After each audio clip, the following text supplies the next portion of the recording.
हर सुबह एक नई शुरुआत होती है। सूरज अपनी पहली किरण के साथ उम्मीदें लेकर आता है, लेकिन कुछ उम्मीदें ऐसी होती हैं जो हमारी मुट्ठियों से रेत की तरह फिसल जाती हैं। और इसका कारण एक चमकती हुई स्क्रीन, मोबाइल फोन। आज की यह कहानी है एक छात्रा राधिका की, एक होशियार, समझदार, लेकिन धीरे धीरे मोबाइल की गिरफ्त में जाती लड़की की। यह कहानी सिर्फ राधिका की नहीं है, यह उन लाखों छात्रों की कहानी है जो हर दिन अपने सपनों को मोबाइल की स्क्रीन पर स्लाइड करते जाते हैं। दृश्य एक, सुबह का समय, अलार्म बजता है। मोबाइल अलार्म की आवाज। राधिका नींद में बड़बड़ाती हुई, बस 5 मिनट और। वह अलार्म बंद करती है, लेकिन उठने के बजाय इंस्टाग्राम खोल लेती है। नैरेटर, सिर्फ 5 मिनट। लेकिन क्या आपने कभी ध्यान दिया है कि यही 5 मिनट दिन के सबसे कीमती घंटे को खा जाते हैं? राधिका का दिन मोबाइल से शुरू होता था। रील्स, स्टोरीज, मैसेज और फिर वही रील्स। किताबें धीरे धीरे पीछे छूट गई और नोट्स की जगह स्क्रीनशॉट्स ने ले ली। लेकिन क्या वाकई वह पढ़ रही थी? दृश्य 2, क्लासरूम में शिक्षक पढ़ा रहे हैं। शिक्षक, बच्चों, समय बहुत कीमती होता है। अगर आज समय की कद्र नहीं की तो कल समय तुम्हारी कद्र नहीं करेगा।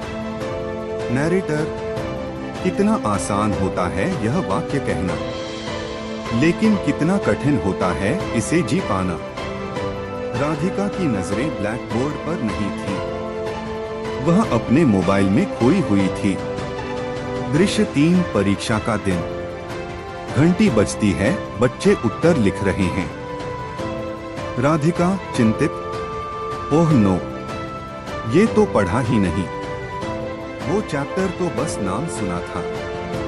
नैरेटर, जब राधिका के नंबर आए तो उसके पांव तले जमीन खिसक गई। वह फेल हो गई थी। पहली बार जिंदगी में वह अपने माता पिता की आंखों में मायूसी देख रही थी। दृश्य 4, घर में माता पिता से बातचीत। माँ, बेटा, तुम तो पहले पढ़ाई में बहुत अच्छी थी, अचानक ऐसा क्या हो गया? पिता गंभीर, क्या मोबाइल ही सब कुछ है अब? राधिका आंखें झुकाते हुए, पता नहीं पापा, शुरू में तो बस टाइम पास था, फिर आदत बन गई। नैरेटर, आदत इंसान की सबसे बड़ी कमजोरी। मोबाइल की स्क्रीन जितनी छोटी दिखती है उतनी ही गहरी होती है उसकी गिरफ्त। दृश्य 5, आत्ममंथन। राधिका अकेले कमरे में सोच रही है। धीमा संगीत, कमरे में सन्नाटा। राधिका आत्मस्वर, क्या मैं वाकई फेल हो गई हूँ? नहीं, मुझे बदलना होगा, मुझे खुद से एक वादा करना होगा। नैरेटर, और वहीं से राधिका की नई यात्रा शुरू हुई। उसने मोबाइल को एक निश्चित समय तक सीमित कर दिया। उसने सोशल मीडिया ऐप्स अनइंस्टॉल कर दिए, एक टाइम टेबल बनाया और ईमानदारी से उसका पालन किया। दृश्य 6, लाइब्रेरी और स्टडी टाइम। पृष्ठ पलटने की आवाजें, शांत माहौल। नैरेटर, राधिका ने महसूस किया कि किताबों की दुनिया कहीं ज्यादा सुंदर थी। धीरे धीरे वह फिर से पढ़ाई में रुचि लेने लगी। मोबाइल अब उसका सेवक बन गया था, मालिक नहीं। दृश्य 7, 1 साल बाद, रिजल्ट डे। स्कूल में बच्चों की चहल पहल, रिजल्ट की घोषणा। टीचर, और इस साल की टॉपर है राधिका शर्मा। तालियां बजती हैं, माता पिता की आंखों में गर्व के आंसू। राधिका स्टेज पर, मैंने सिर्फ एक।